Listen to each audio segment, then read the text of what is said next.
En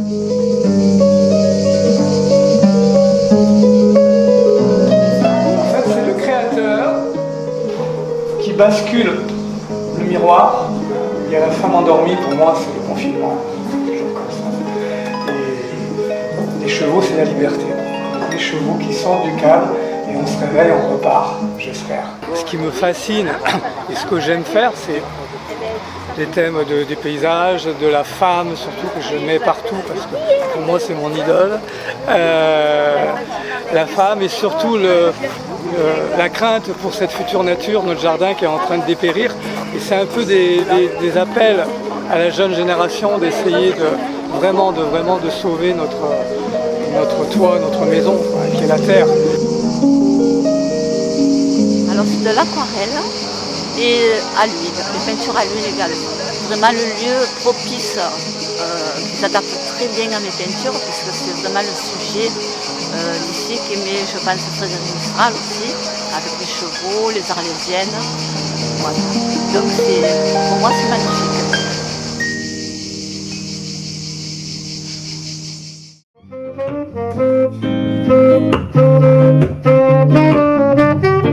Je suis parti de la photographie puisque moi je fais beaucoup de photographies de lieux abandonnés et là où j'habite il y a beaucoup de serres à l'abandon avec les vers qui tombent et je me suis dit mais ça c'est une matière fabuleuse, ces vers qui tombent, c'est magique, il y a toute une histoire. Je les récupère, je les taille, je les nettoie et puis je fais mes impressions photographiques directement dessus.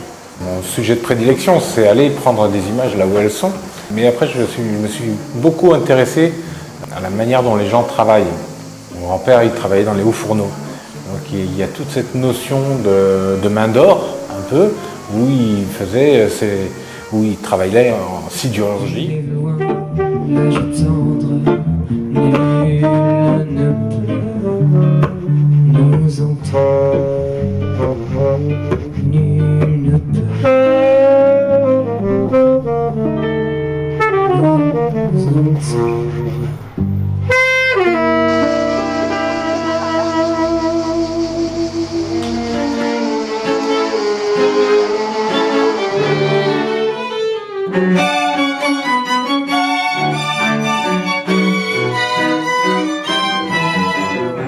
Une amitié de très longue date.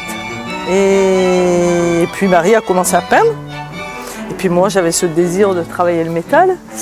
Puis le jour où j'ai vu ces toiles, moi l'envie de travailler le métal, j'ai voulu continuer en fait ces tableaux.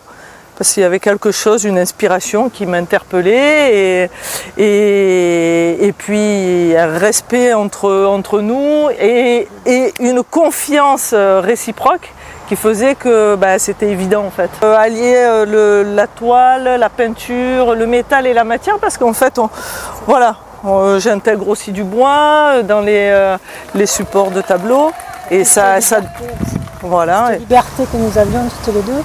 Je me suis inspirée, je me mets devant ma toile blanche et voilà, ça peut partir d'une couleur, d'une forme et je me laisse guider. Qu'est-ce que j'aime? J'aime cette continuité qu'il y a dans mes toiles qui font que... Ça donne une continuité et puis une créativité, une énergie qui est complètement... qui se dégage les deux matières. De l'union en fait, voilà, de l'union. Alors, je m'appelle Clara Dubouche, j'ai 18 ans.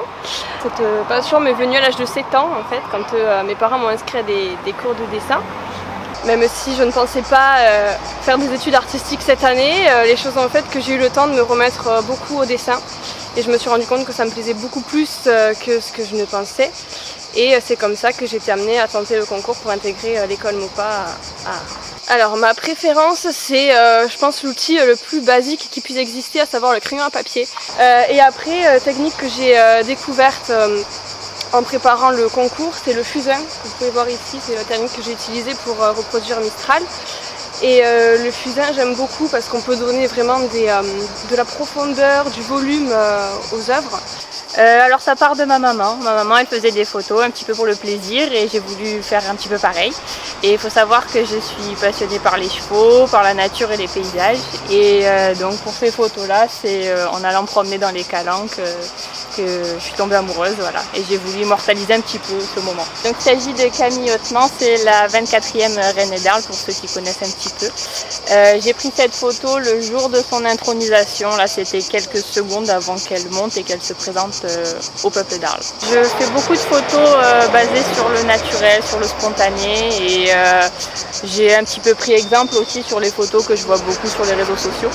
Et ce mouvement avec la robe, je trouve qu'il est tout simplement incroyable et j'ai essayé de capturer ce moment et voilà, c'est réussi je pense. Moi, ma belle espagnole, quand tu bouges tes épaules, je ne vois plus le monde autour, c'est peut-être ça l'amour. Je me considère comme photographe de rue et ce que j'entends par photographe de rue, c'est à l'opposé du photographe de studio.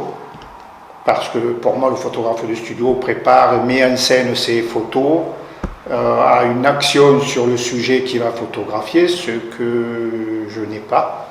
Parce que je fais des photos où je travaille sur le hasard, sur l'aléatoire, ce que le hasard veut bien me donner quand je suis dans la rue et que je balade, que je flâne. Et je fais deux types de travail. Un travail en noir et blanc qui est un travail plus, on va dire, classique. Puis après, j'ai une partie en couleur. Et je vais rechercher, le boulot c'est de rechercher le détail graphique que je vais essayer de magnifier avec le boulot là, du photographe, par le cadrage, parce que je vais sélectionner dans une masse un détail en particulier.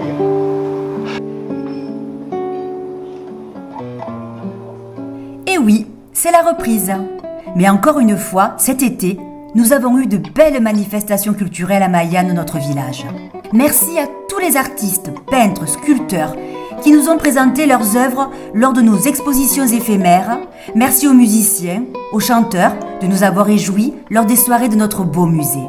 Merci au personnel de la mairie, en particulier à Camille, Marie-Laure, Miranda et Martin, pour leur disponibilité et leur accueil.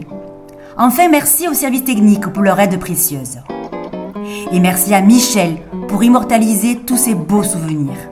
Mais l'été qui s'incline n'est pas pour autant terminé. Je vous donne rendez-vous pour les fêtes de Mistral les 10, 11 et 12 septembre prochains.